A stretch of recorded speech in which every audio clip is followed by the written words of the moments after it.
To many of us that thought Harold brought in wonderful fresh air and good ideas, it was like a reformer's dream. We're finally beginning to challenge all the racism and unfairness of the old machine. So while it was difficult because the incredible power that the other side had and the dirty tricks played on Harold and so forth, it was exciting for us because all of a sudden average voters are being listened to. It's a whole new approach to governing.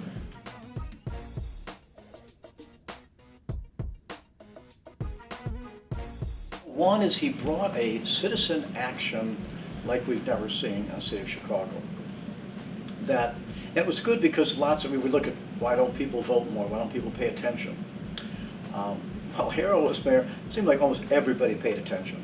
Okay, all of a sudden, the economic development, the capital planning, how we're going to improve the city. Now, for the first time, at least that I've been around, the people were listened to. We had all these committees before. And they come in and they'd recommend we do something, and then the former mayors would thank you, and to totally ignore them.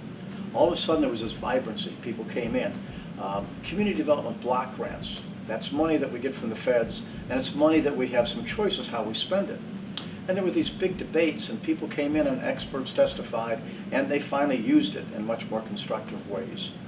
So even though economic development dramatically continued and increased under Harold, they changed the whole idea from planning for all this economic development by key business people and kind of quiet contacts with the mayor's office. Now it became, sure, you had your top business, you had your top labor, but now average people are being listened to. And so it was a very different phenomenon than what we see today, where the vast majority, for example, of TIF money is spent in the downtown area. Then there was really a focus on the neighborhoods.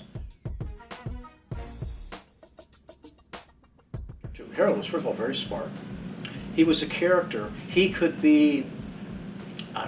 explain very complicated things in relatively easy ways. He could be gentlemanly, and he could be a street fighter.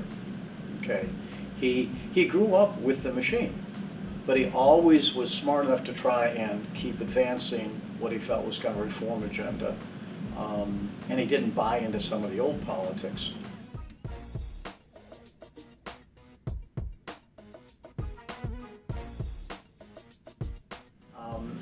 People were not stupid.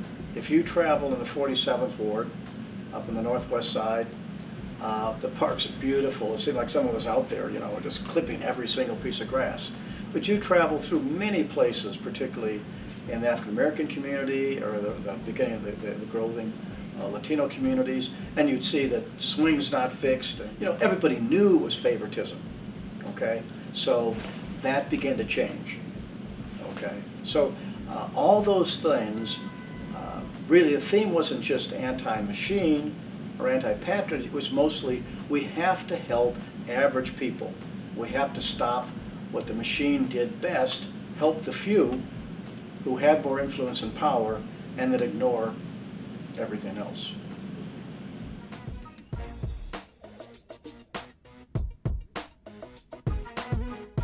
The day before he died, we had a long conversation.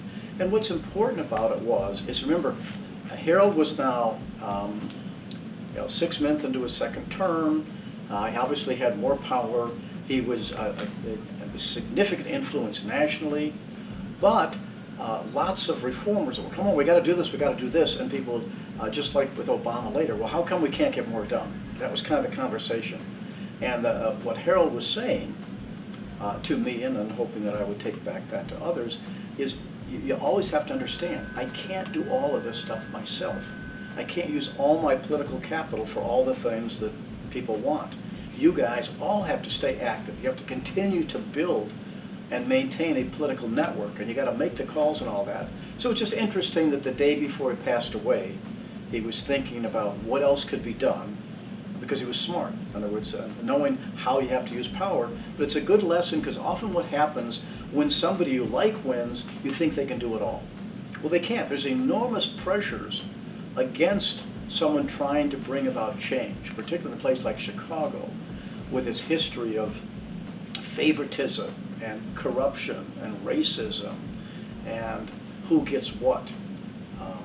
So again, he had a lot of accomplishments. He would have been able to do a lot had he lived, but at that particular moment in history, he was reminding me, and it was our conversation about, is how activists have to continue, be extremely active, and don't assume that he can do all this without their support.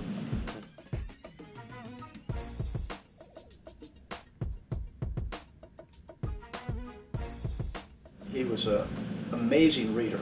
I mean, he read kind of everything. And often, when everybody else went home, he stayed up and he read and loved to talk about politics. As a former professor, and I was still doing some teaching while I was in the council, there was a book called Reform in Detroit, and it's about this fascinating mayor who was mayor way back in the 1890s, named Hazen Pingree.